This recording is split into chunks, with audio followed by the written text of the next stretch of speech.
You hear the name Ottoman Empire and you picture unstoppable armies rolling across Europe, Constantinople falling, empires crumbling. But there's a mountain fortress where that story breaks.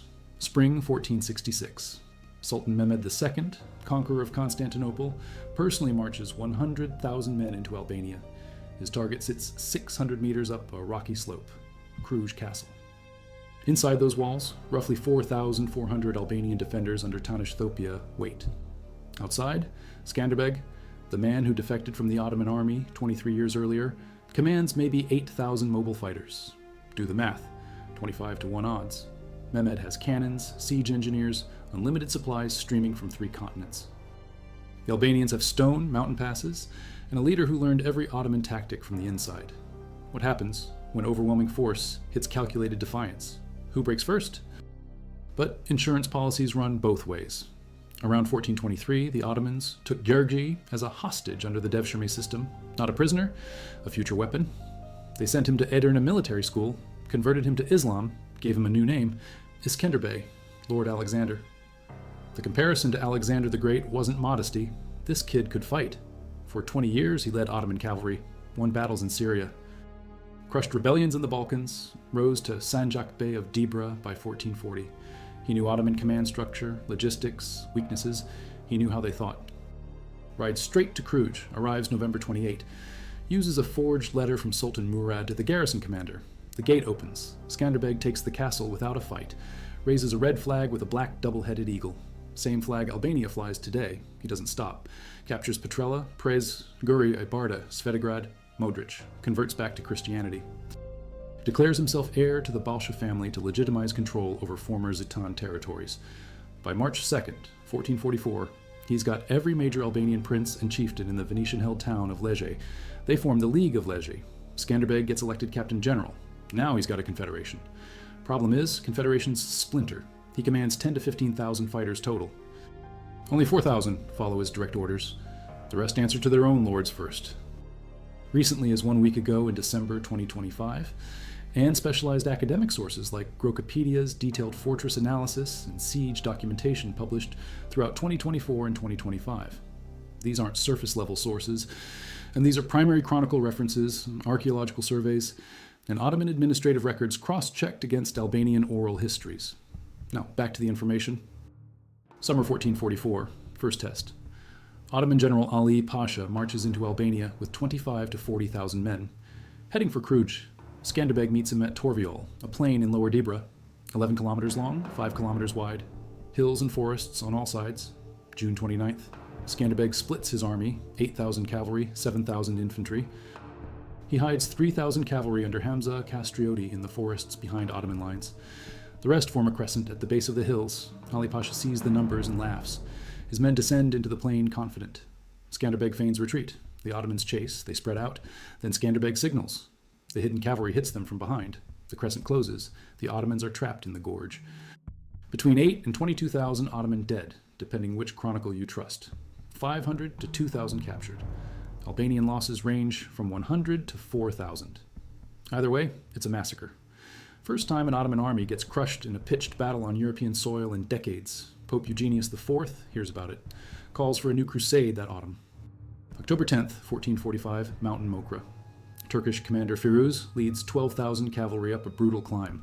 When they reach broken terrain, exhausted, Skanderbeg springs the ambush. Albanian infantry behind boulders and crags. The horses can't get footing.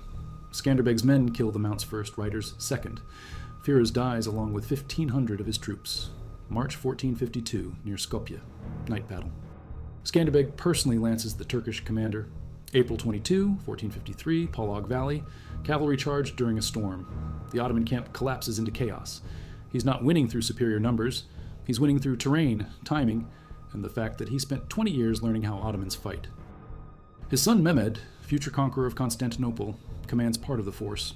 April 5th, they arrive. Skanderbeg leaves the castle with 8,000 men. Takes Mount Tumanishta, overlooks the fortress, perfect position for raids. Inside Kruja, 4,000 defenders under Vranakanti.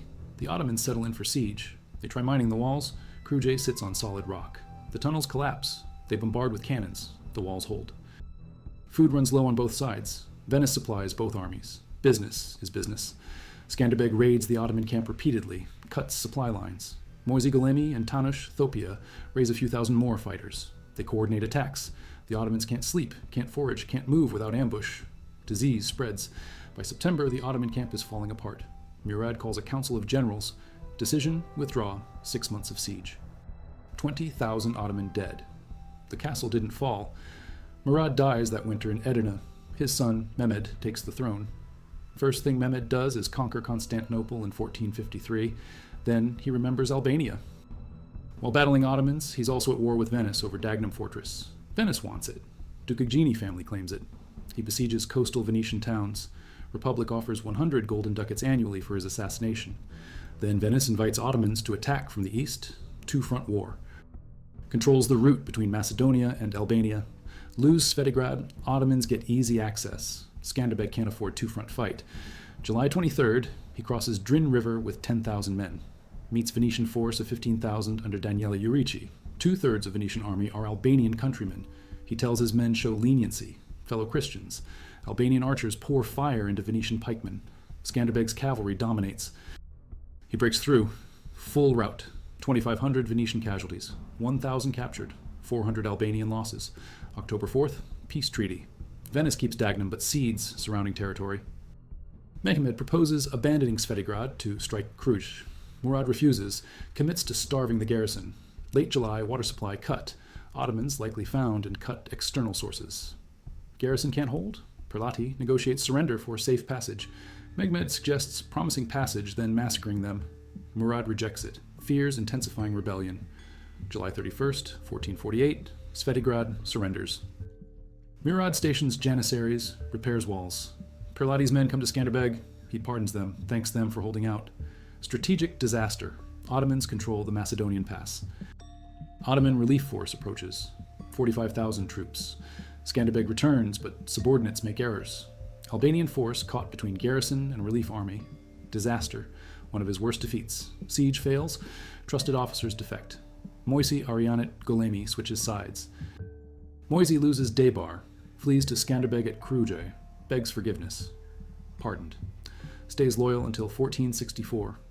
Same year, nephew George Strez Balsic sells Modric Fortress to Ottomans for 30,000 silver ducats. Treason discovered. Prison in Naples. Beginning 1457, Hamza Castrioti, Skanderbeg's nephew and closest collaborator, defects after losing succession hopes. Ishak Bey, experienced commander who crushed John Castrioti's rebellion back in 1430, co-commands with Hamza Castrioti. Hamza knows Albanian tactics inside out. They bring 50 to 80,000 men. Late May, they march through Mat Valley, pillage everything. Skanderbeg doesn't engage. He splits his forces into multiple groups, sends them into the mountains in different directions.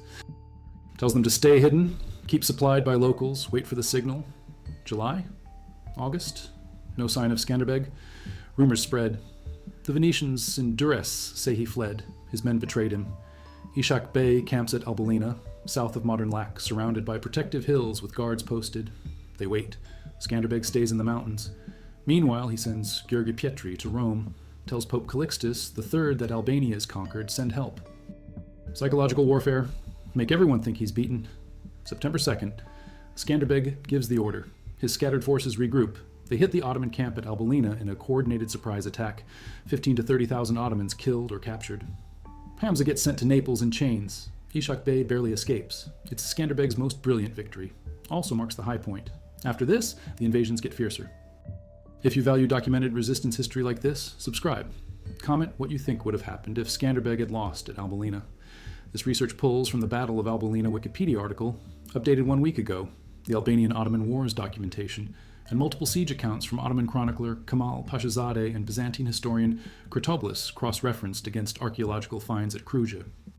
Also drawing from the Siege of Svetigrad Wikipedia entry, updated June 2025, and Warfare History Network's comprehensive Skanderbeg biography from October 2022. Now back to the siege. 1460 to 1462, he answers Pope Pius II's call to help Ferdinand I of Naples against rival claimants to the throne. Takes his light cavalry to Italy, Italian expedition, wins multiple engagements. His hit-and-run tactics, perfected in Albanian mountains, work perfectly in Italian campaigns, outmaneuvers larger forces, secures Ferdinand's throne. The Neapolitans name a fortress Castel Skanderbeg in his honor. But while he's in Italy, Albania is vulnerable. The ambush at the Macedonian border, Hassan Bey's 20,000-strong army gets surprised at night.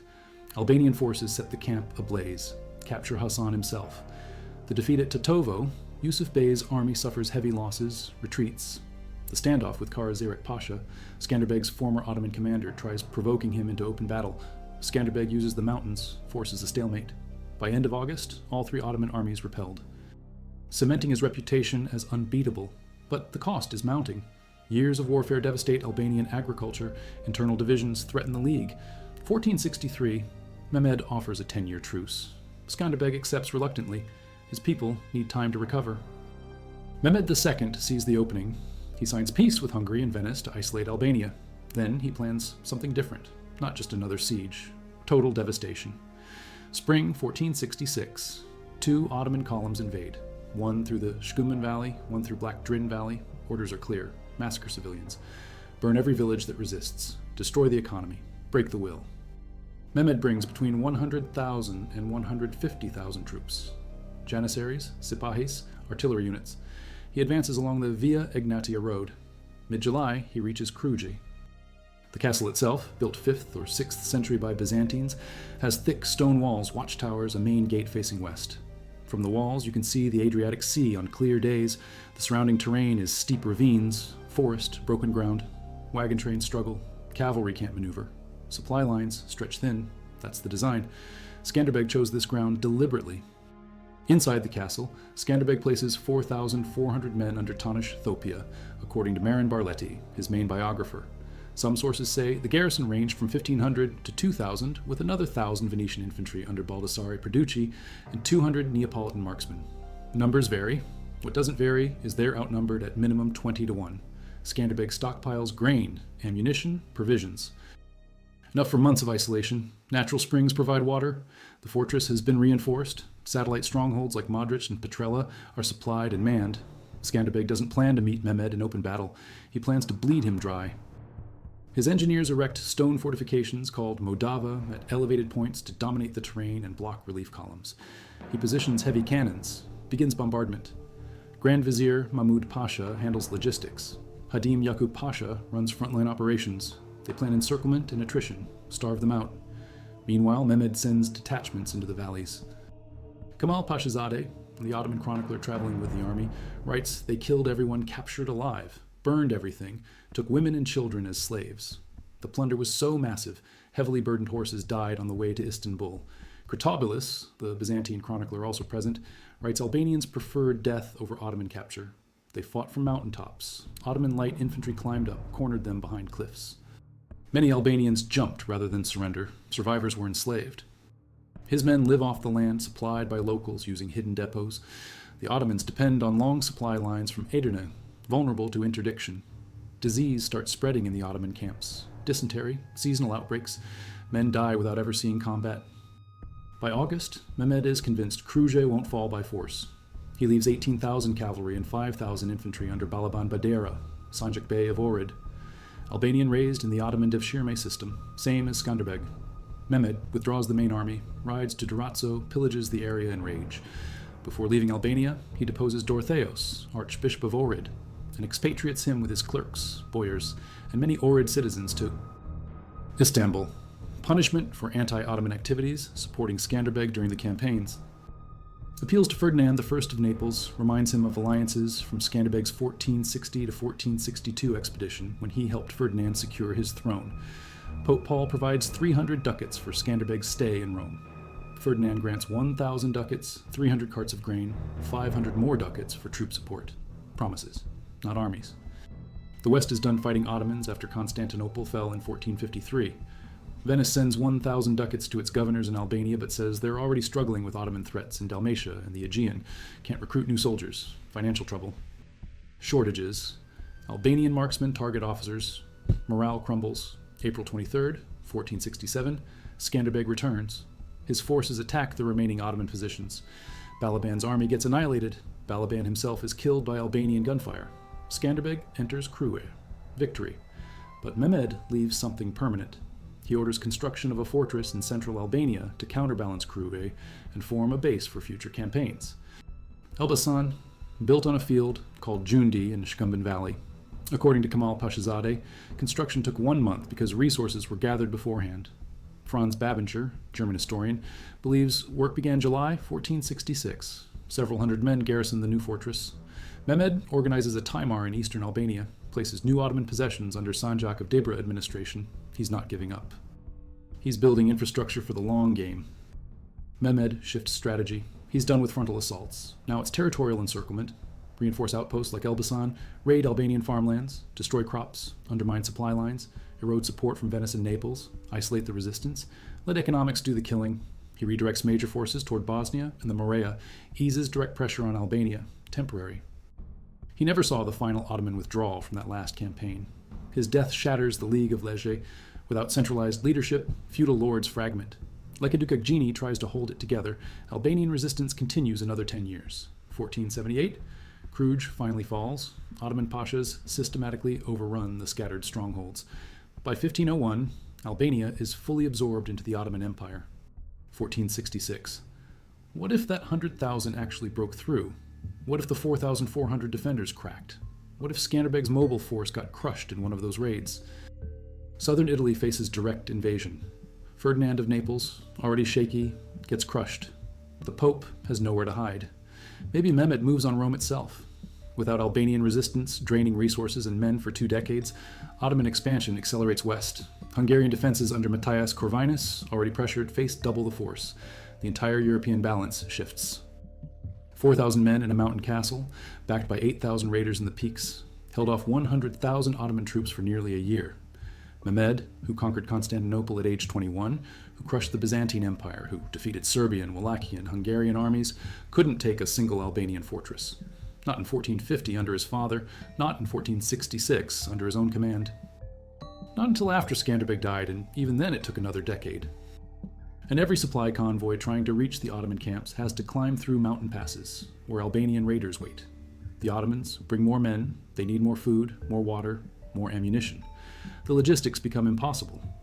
A 1,500-kilometer supply line from Edirne stretched through hostile territory. Positional advantages, set-piece battles. He refuses to fight that way. Hit and run, feigned retreats, night raids, ambushes in narrow passes, weather attacks during storms. The Ottomans trained for conventional engagements. Skanderbeg gives them chaos. At Torviol, he lures them into a gorge, then springs a trap from behind. At Albalina, he vanishes for months, lets them think he fled, then annihilates them in their camp when they relax. At Cluj, he doesn't defend the castle from inside. He defends it from outside by making the siege itself unsustainable. When Mehmed shows up in 1466 with the largest army yet assembled against Albania and still can't break it, the message echoes across Europe. The Ottomans can be stopped. By 1467, Mehmed abandons sieges altogether, switches to attrition, builds Elbasan not as a forward base to take Cluj, but as an anchor point to contain it. That's a strategic loss. He wanted the castle. He settled for blockade. Skanderbeg wasn't just a good general, he was a political unifier.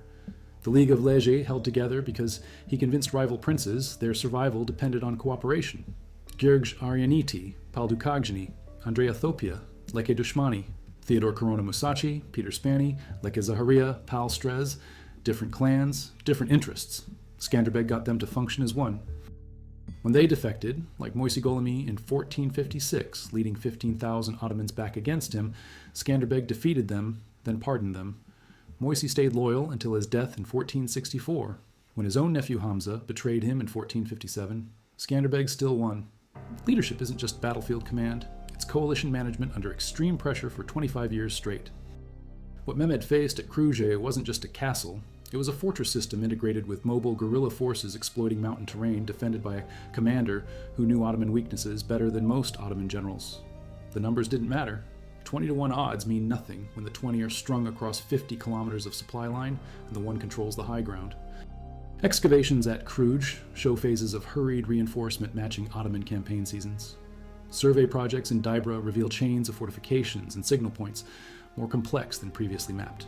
Metallurgical studies of Balkan armor confirm Albanian forces were equipped for light, fast operations, ideal for guerrilla warfare, not heavy cavalry charges.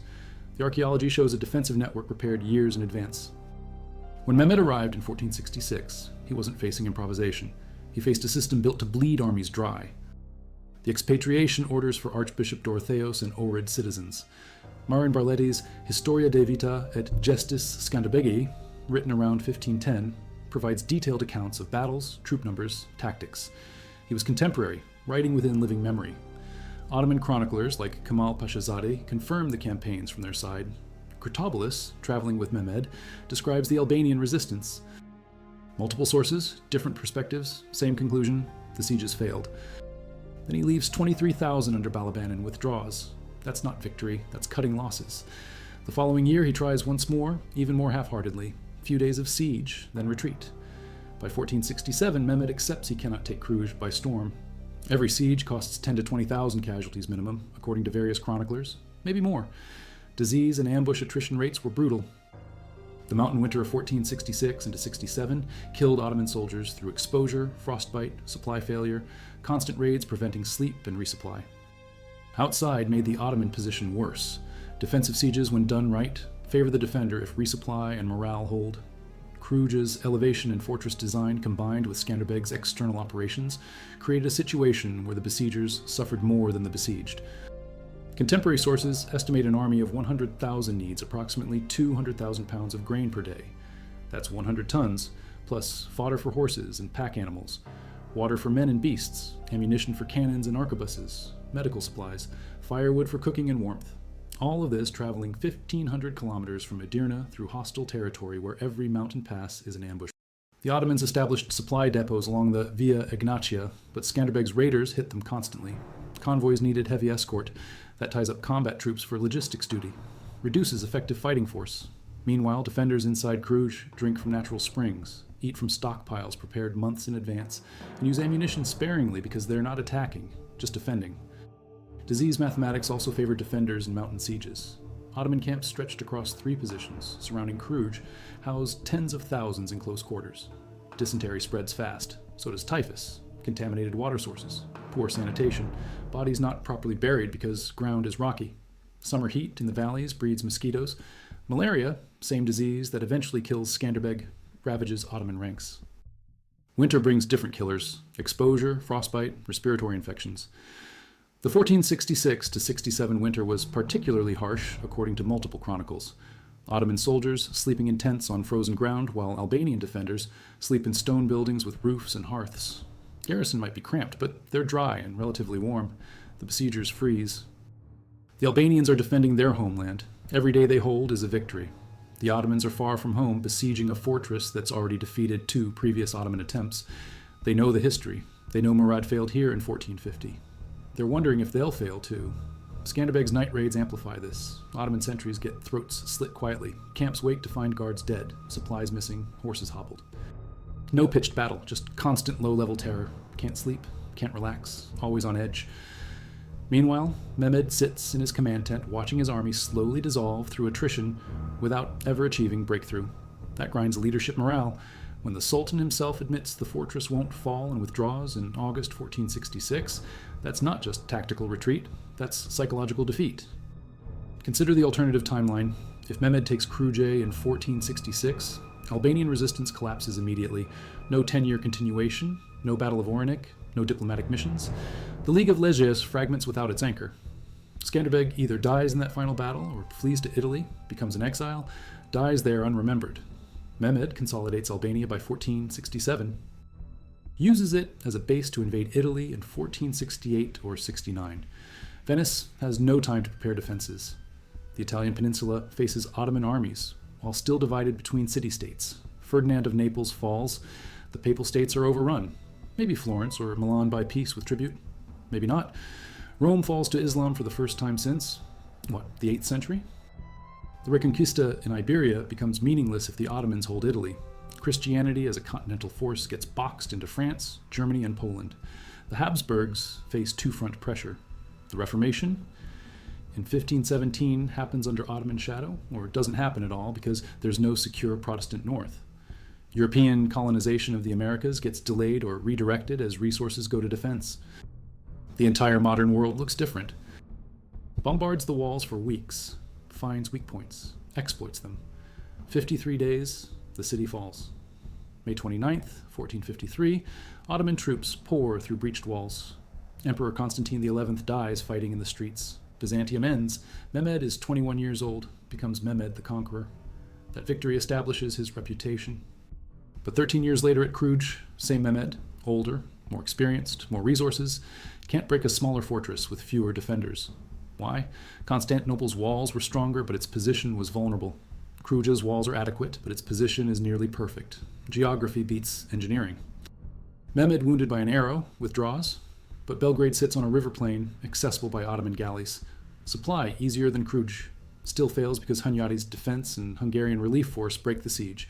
Different context, but similar result. Strong defensive leadership negates numerical superiority. 3 months of siege, multiple assaults repelled. Mehmed withdraws again, pattern emerges. When defenders combine strong position with skilled leadership and adequate supplies, Ottoman numerical advantage becomes insufficient. Mehmed conquers most of the Balkans, but these specific fortresses defeat him. Cluj especially, 3 times across 2 generations of sultans. 8,000 in the mountains, against 100,000. For 1 year, Mehmed the Conqueror, who never lost a siege except, well, this one. 3 times, 1450, 1466, 1467, 3 Ottoman sieges, 3 Ottoman failures. Mehmed took Constantinople with 80,000 men after 53 days in 1453. But he couldn't take Cluj with 150,000 over a year in 1466 and 67. That fortress held while every other Balkan stronghold fell. Even without Skanderbeg, even fragmented, even exhausted, the Albanians hold that fortress for another decade, which means Skanderbeg built something that outlasted him. The defensive system, the fortress network, the guerrilla tactics, the collective identity. It kept functioning. Ottoman forces that should have rolled through Albania in weeks after Skanderbeg's death take 10 more years to finish the conquest. That's not luck. That's infrastructure. They occupy it, garrison it, turn it into part of their defensive line. And it stands there for 400 more years under Ottoman control until 1912, when Albania declares independence. Inside, a museum built in the early 1980s houses what's left. Replicas of Skanderbeg's helmet and sword. The originals are in Vienna, acquired by Habsburgs in the 16th century, captured Ottoman banners, battle relics, murals depicting formations and tactics, multimedia displays reconstructing the sieges from chronicles. You can walk the cobblestone paths, look out from the walls at the Adriatic 50 kilometers west. See the mountains behind rising 1,100 meters. Stand where Tanush Thopia stood in 1466, watching 100,000 Ottoman soldiers surround the fortress. Where Vrana Conti stood in 1450, listening to Murad's cannons pound the walls. Where Skanderbeg stood in 1443, raising the double-headed eagle flag for the first time. You can see why Skanderbeg chose this ground. You can see why Mehmed couldn't take it. Geography doesn't lie. 600 meters of elevation, solid rock foundation, mountain passes on all sides forcing supply convoys into kill zones, natural springs, thick walls absorbing artillery, a determined garrison supplied by a mobile field army exploiting terrain advantages. The math overwhelms numbers. 100,000 attackers become 100,000 mouths to feed, bodies to shelter, casualties to evacuate along vulnerable roads through hostile mountains in winter. 4,000 defenders with water, grain, walls, and time become unbreakable. Called him statesman, diplomat, and military genius for his role in saving Western Europe from Ottoman occupation. That's not mythology. That's acknowledgement of documented fact. Without Albanian resistance from 1443 to 1478, without Cluj holding through 3 sieges, the Ottoman invasion of Italy happens decades earlier, facing less organized resistance with more resources and momentum. Skanderbeg's 25-year campaign delayed that expansion long enough for European powers to consolidate, for Venice to strengthen defenses, for the papacy to rally support, for Hungary to build fortifications. He bought time measured in months and years that translated to survival. He crushed rebellions, defeated coalitions, expanded Ottoman territory to 3 continents, but he couldn't break a mountain fortress in Albania, defended by a former Ottoman officer who turned his training against the empire. That failure sits in the historical record. Chronicles from both sides confirm it. Archaeological evidence supports it. The fortress still stands 5.5 centuries later, testament to what 4,000 determined. Defenders in the right position with the right leader can accomplish against overwhelming odds. Hungary maintained its southern defenses. The balance of power stayed contested instead of collapsing completely.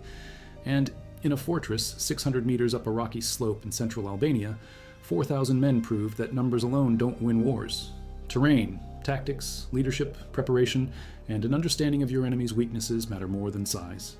Mehmed the Conqueror learned that lesson the hard way. 3 times, same fortress. Same result. Cluj held. Albania resisted. Europe survived. The Ottomans wanted that advantage for themselves, so they kept the walls, improved the fortifications, garrisoned it permanently, turned Skanderbeg's stronghold into their stronghold, which means, even in defeat, even after Albania fell, Cluj remained unconquered. The fortress never broke. It changed hands when the defenders were gone, not when the walls failed. That distinction matters. Buildings can be occupied. They cannot be defeated. Cluj wasn't conquered in 1466 or 1467. It was inherited in 1478 after its last defender died. Big difference.